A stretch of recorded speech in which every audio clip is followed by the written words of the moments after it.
Huck when Libs shout at me, I tell them one quick story that always shuts them up.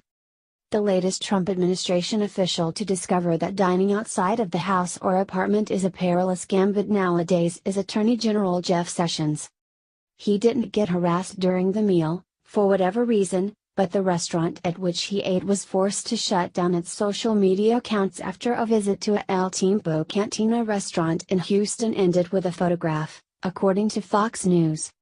The picture, which featured Sessions and the son of owner Orlando Lorenzo, eventually brought the restaurant death threats and social media account closure. Lorenzo would even later issue an apology. I found the outrage kind of amazing, since Sessions' refusal to get involved in any matter concerning Russia is what's keeping the Robert Mueller deep-sea fishing cruise operational well into the election season. That's as good a proof as any that the rage here is mostly blind. But whatever, it's not like anyone who harassed Trump officials in restaurants across the fruited plain actually knew any of their policy positions in depth. So the whole incident probably shouldn't surprise Sessions, as should it surprise any Trump administration official. Not a single Republican should be allowed to eat a meal in peace, according to folks like Maxine Waters and her compatriots. At least Sessions got to finish his meal. As most readers remember, White House Press Secretary Sarah Sanders wasn't as lucky. Sanders was hounded from a restaurant in Virginia earlier this summer, and her father, former Arkansas Governor Mike Huckabee, made no secret of being pretty angry about it. But being Mike Huckabee, he also has one simple solution for these sorts of incidents, which he shared on this weekend's Fox and Friends. I don't think the left even understands the irony of what they're doing, Huckabee said.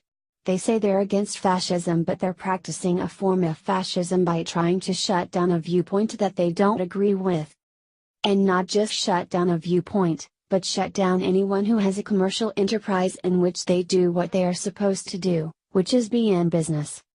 Maybe we ought to start putting a letter in the window of restaurants, R or L, right or left, and then maybe just have one that says, everybody can come here.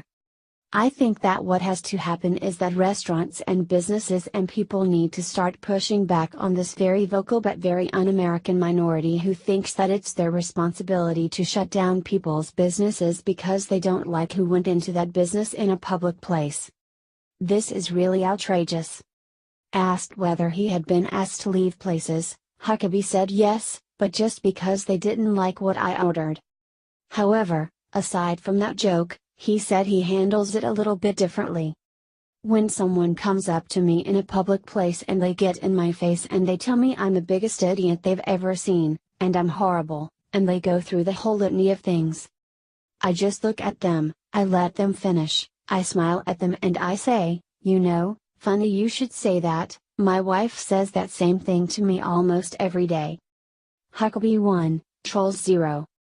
As someone who spent some time in D.C., I can tell you that there are designated Republican and Democrat bars.